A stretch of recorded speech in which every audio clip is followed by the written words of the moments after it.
اگر آپ کہتے ہیں تو میں حاضر کر دیتا ہوں، یہ 17 ارب والا الزام میرے پہ نہ لگائیں، ٹھیک ہے؟ تو وہ پھر 17 ارب کا روٹ نکلا، وہ جو کیا رزاق داؤد صاحب تھے، اس سے پہلے رزاق داؤد صاحب نے بڑی محنت کے ساتھ اپنے آپ کو کلین مین ثابت کیا ہوا تھا۔ رزاق داؤد صاحب تجارت کے پورٹ فولیو دیکھ رہے تھے، تو وزارت تجارت جو تھی وہ اس کے اندر اس نے اجازت دینی تھی نا، NOCs دینے تھے نا کہ کون کون سی پارٹیاں امپورٹ کر سکتی ہیں۔ تو پارٹیوں نے کہا کہ ہم نے اتنے پیسے دے دے کہ یہ سرٹیفکیٹ لیے ہیں اور پھر چیزیں امپورٹ کی ہیں، تو پھر ان سے ہیں تو اس کے بعد پھر رزاق داؤد صاحب بولے نہیں کبھی آ کے پبلک پلیٹ فارم کے اوپر ایسے بلا کے میڈیا کو 2-4 لوگوں کو یا ٹویٹ کر دیا یا پریس ریلیز جاری کر دی۔ وہ جو ڈیمیج ہوا تھا نا رزاق داؤد صاحب کا کہ ریپوٹیشن کا، وہ پھر ریپیئر نہیں ہو سکا کبھی بھی۔ میں نے ان کو ایز اے رپورٹر کور کیا ہوا ہے، بہت پرانے ہیں نا، بلکہ پارٹے پرانے ہیں، میں نے ان کو ایز اے رپورٹر کور کیا ہوا ہے اور بہت ہی اپ فرنٹ، نفیس، اور جب تک ہم رپورٹر تھے ان کے اوپر کوئی بڑا الزام بھی نہیں تھا، تھورولی پروفیشنل، ٹھیک ہے؟ لیکن یہ جب بھی انویسٹیگیشن ہوگی یہ دوائیوں والی کی قیمتوں والی، تو رزاق داؤد صاحب، اب وفاقی حکومت کے اندر ڈاکومنٹیشن تو ساری موجود ہے اس کی، لیکن اب مسئلہ یہ ہے کہ اس میں 200-250 جو کمپنیاں ہیں جنہوں نے امپورٹ کی تھیں، پھر ان کو بھی رگڑا جائے تو وہ پورا فارماسیوٹیکل سیکٹر جو ہے وہ کھڑا ہو جائے گا۔ اور رزاق داؤد صاحب جو ہیں ان کی فیملی جو ہے وہ تو پاکستان سے اپنی انویسٹمنٹ بیشتر نکال چکی ہے یا نکال رہی ہے، اینگلو تک سے نکل گئے ہیں، وہ شیئر ویئر بیچ لی ہیں انہوں نے۔ تو میرا مطلب یہ ہے کہ وہ ادھر ادھر ہو جائیں گے تو یہ 200-250 جنہوں نے اس وقت قوم کو دوائی فراہم کی تھی، بھلے مہنگے داموں میں فراہم کی تھی، وہ مارے جائیں گے۔ تو اس لیے سرکار اس کو ہاتھ لگانے سے ڈر رہی ہے، ورنہ کیس تو اوپن اینڈ شٹ ہے اور بہت سارے لوگ جو ہیں وہ بیانات دینے کو بھی تیار ہیں بھائی جان، ٹھیک ہو گیا۔ تو وہ جو ہے اپنا رزاق داؤد صاحب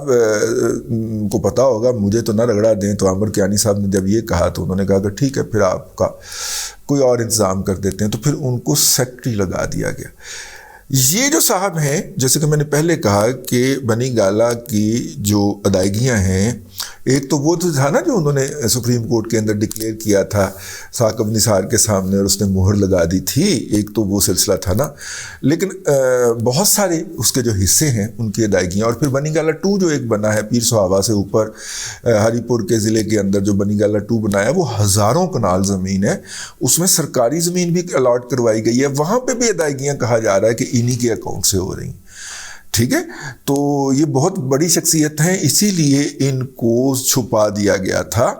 یہ زیر زمین چلے گئے تھے۔ جیسے ہی یہ طارق شفیع اور حامد زمان جو تھے وہ پکڑے گئے اور سیف اللہ نیازی پہ ہاتھ ڈالنے کا فیصلہ ہوا، تو سیف اللہ نیازی کو فرار کروا کے پارلیمنٹ ہاؤس سے KPK میں چھپایا گیا، اور شنید یہ ہے کہ یہ بھی KPK کے اندر چھپے ہوئے تھے۔ اب یہ جو ہے سیف اللہ نیازی جو ہے وہ تو بالکل لنچ پن ہے نا، وہ اس کے پاس تو بہت کچھ ہے جو کہ FIA کے ہاتھ بھی چڑھ چکا ہوا ہے، لیکن ٹھیک ہے۔ لیکن یہ جو صاحب ہیں یہ والے، اللہ آپ کا بھلا کرے، ان مطلب یہ تو منصہ شہود کے اوپر آ گئے نا، یہ ایک دن جناب میرا خیال دوسرے دن یا تیسرے دن یہ کنٹینر کے اوپر پائے گئے، تو وہ پتہ چل گیا ان کا کہ یہ آ گئے ہیں سامنے، اور وہ جو صاحب ہیں وہ ابھی سامنے نہیں آ رہے، ظاہر ہے کہ زیادہ چلیں۔ بہرحال یہ جو لانگ مارچ چل رہا ہے، اب وہ دن اپنے پہنچنے کی تاریخ کے اندر تاخیر کرتے جا رہے ہیں۔ 19 کی ڈیڈ لائن ملی ہوئی ہے ان کو، 19 تک انہوں نے حالات ایسے خراب کرنے ہیں کہ جس کے نتیجے میں ماشاء اللہ لگ جائے۔ اب ان کی ساری امیدیں اسی ٹارگٹ کے ساتھ وابستہ ہیں، اور پہلے انہوں نے کہا تھا ہم 4 کو پہنچیں گے، پھر انہوں نے کہا تھا ہم 9 کو پہنچیں گے، اب کہتے ہیں ہم 11 کو پہنچیں گے۔ میرا خیال ہے کہ شاید 19 تک ہی یہ راستے میں رہیں گے۔ مطلب کہ کیا لگتا ہے یار، جس طرح دھرنا دیا تھا کہ شام کو آتے تھے اور سارے لوگ آ جاتے تھے، وہاں پہ ڈھول ڈھمکا کرتے تھے، ناچ گانا کرتے تھے اور گھر کو چلے جاتے تھے، اس طرح ہی ایسے چل رہا ہے کہ اب آتے ہیں ڈھول ڈھمکا کرتے ہیں اور گھر کو چلے جاتے ہیں، ٹھیک ہو گیا۔ لیں سامعین کرام، اب تک کے لیے اتنا ہی۔ اللہ تبارک و تعالیٰ آپ کو آسانیاں عطا کرے اور آسانیاں خلق خدا میں تقسیم کرنے کی توفیق عطا کرے۔